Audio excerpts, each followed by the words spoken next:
And some terrifying moments for a Logan driver today when a stray chunk of ice hit his windshield and the whole thing was caught on camera. Yes, it was. News specialist Debbie Worthen has the exclusive tonight. And Debbie, the video is dramatic. Yeah, it is dramatic, and he says it was very scary. Now, we're in Mobile 5 tonight, so I want to show you the roads just here in downtown.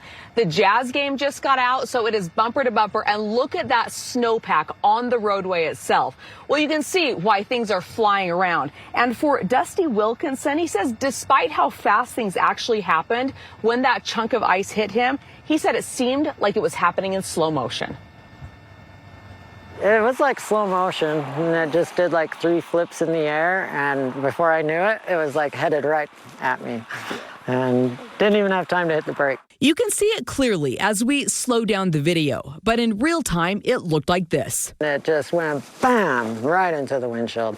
Didn't give me really any chance to do anything. That huge chunk of ice destroyed Dusty Wilkinson's windshield, broke his mirror, and sent his camera flying. He also says, I got my eyes. With shards of glass, his eyes now bloodshot. Just a bunch of little pieces of glass just shoot through the vehicle real quick, and it's really loud. Wilkinson says he was on 10th West in Logan and saw the yellow box truck passing him. Then he heard what he describes as something that sounded like a bomb went off. I thought the whole front of the car was smashed.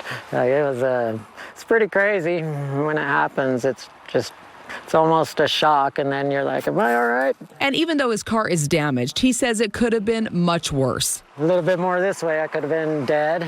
And he's relieved he was the only one in the car. He says now his biggest concern? And I have no money to buy a windshield, so I get to drive to work like that.